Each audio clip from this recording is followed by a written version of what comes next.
नमस्कार दोस्तों, आप देख रहे हैं चित्रकथा टीवी। एक बार की बात है, माँ पार्वती और शिव जी कैलाश में बैठे बैठे बातें कर रहे थे। हे नाथ, क्या आपको याद है आने वाले गुरुवार को क्या है? हाँ, आने वाले गुरुवार को 20 तारीख है पार्वती। नहीं नहीं नाथ, मैं ऐसे नहीं पूछ रही। तो फिर? नाथ, 20 तारीख को। अरे हाँ पार्वती, मैं ये कैसे भूल गया। ओ, मैं भी ना। जी प्रभु जी, याद आया। हाँ पार्वती, हर फागुन के प्रथम दिवस से हमें ध्यान लगाना होता है। पिछली बार मैंने 7 माह तक ध्यान किया था। इस बार 8 माह का निरंतर ध्यान करने के लिए मुझे एकांत स्थान भी खोजना होगा। मैं अब चलता हूँ। मैं ये कैसे भूल गया। ओह। पार्वती माँ दुखी हो जाती हैं। हे नाथ, आपको इस बार भी याद नहीं कि हमारी शादी की सालगिरह 20 तारीख को होती है?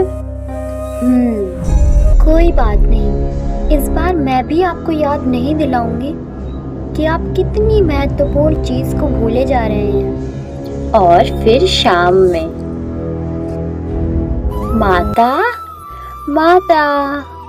माता, मुझे कुछ लड्डू खाने को दीजिए ना। तुम्हारी जो इच्छा हो सो खाओ गणेश, मुझे एकांत में रहने दो। क्या बात है माता? गणेश।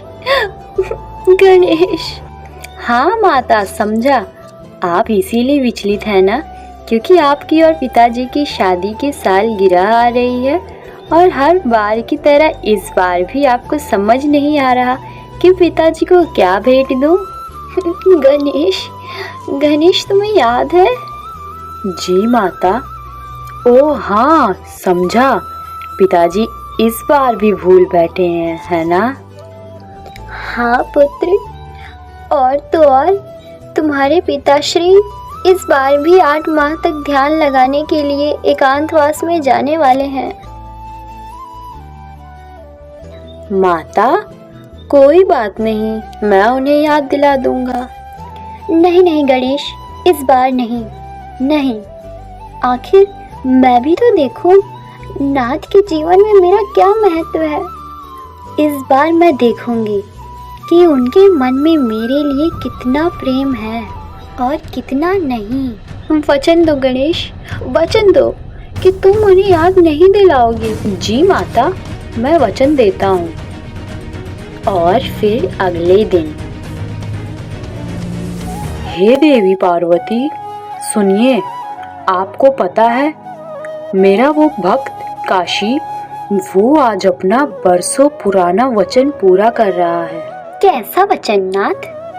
पार्वती, उसने मन्नत मांगी थी कि अगर उसका विवाह किसी तरह से हो जाए तो वो मेरा मंदिर बनवाएगा।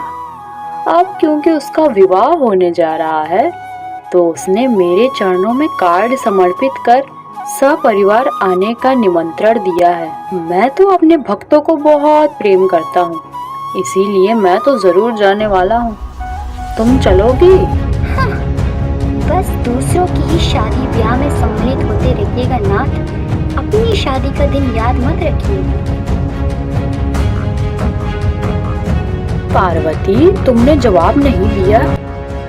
जी नहीं नाथ, उस दिन मैं किसी आवश्यक काम में व्यस्त रहूंगी, इसलिए मैं आपके साथ उस दिन नहीं आ सकूंगी। जैसी तुम्हारी इच्छा पार्वती। नाथ, क्या आपके लिए मैं बिल्कुल महत्वपूर्ण नहीं हूँ? अपने भक्तों का तो बराबर ख्याल रहता है आपको, पर मेरा क्या?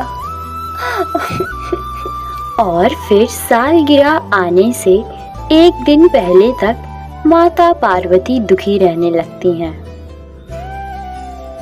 हे नाथ, क्या आपको सचमुच याद नहीं? क्या मैं इतनी अभागी हूँ?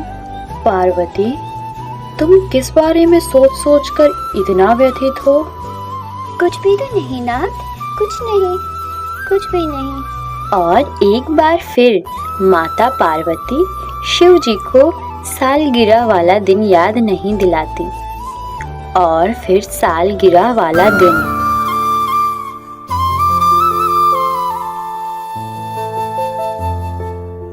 माता, आपको शादी की सालगिरह बहुत बहुत मुबारक हो। धन्यवाद पुत्र।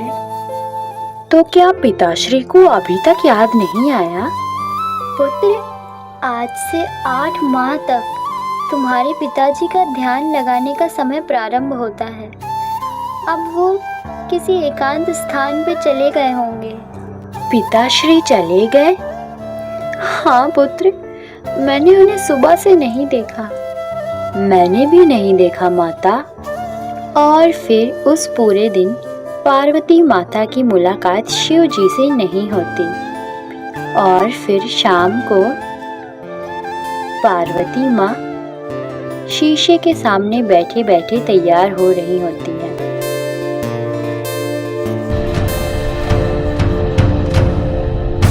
हे पार्वती, आप कौन है पार्वती? क्या अस्तित्व है मेरा? क्या अस्तित्व है मेरा आपकी नजरों में? क्या हूँ मैं? क्या हूँ मैं आपके लिए? कुछ भी तो नहीं, कुछ भी नहीं नाथ। क्या बात है पार्वती? क्या बात है? तुम्हारी आंखों में आंसू क्यों हैं? रो नहीं तो और क्या करूँ नाथ? क्या करूँ मैं, जब आपको ये तक याद नहीं कि वो आज ही का मनोहर दिन था जब मैं आपके जीवन में आई थी। हे देवी पार्वती, मुझे क्षमा कर दीजिए।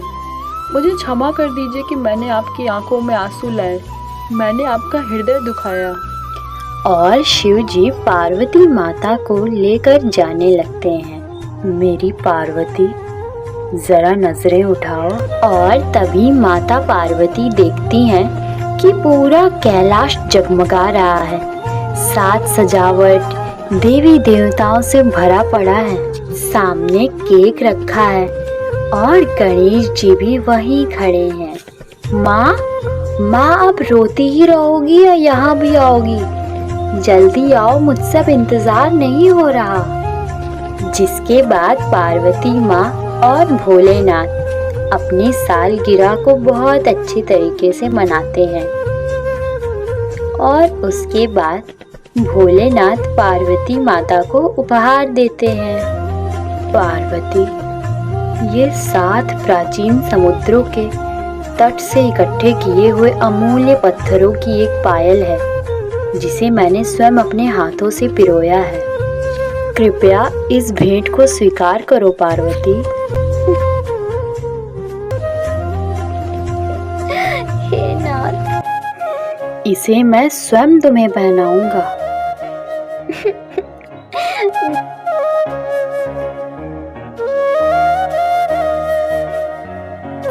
नाथ, मैंने तो सोचा था कि आप हमारी सालगिरह भूल गए हैं। पार्वती, तुम्हारा मोल मेरे जीवन में किसी एक दिन पर निर्भर नहीं करता। तुम हमेशा से प्रत्येक दिवस मेरे लिए उतनी ही महत्वपूर्ण हो जितनी आज के दिन। तुम खुद को मेरे से जुदा मत समझो पार्वती। मैं और तुम तो एक ही हैं। नाथ, आप मेरे लिए बहुत अनमोल है नाथ। और फिर सालगिरह वाले दिन से माता पार्वती और शिवजी का प्रेम और भी ज्यादा बढ़ जाता है। तो चित्रकथा टीवी को जरूर सब्सक्राइब करिए। बोलिए जय श्री जगन्नाथ। मिलेंगे आपसे फिर से एक नई कहानी में। तब तक के लिए अपना बहुत ख्याल रखें। नमस्कार दोस्तों, आप देख रहे हैं चित्रकथा टीवी।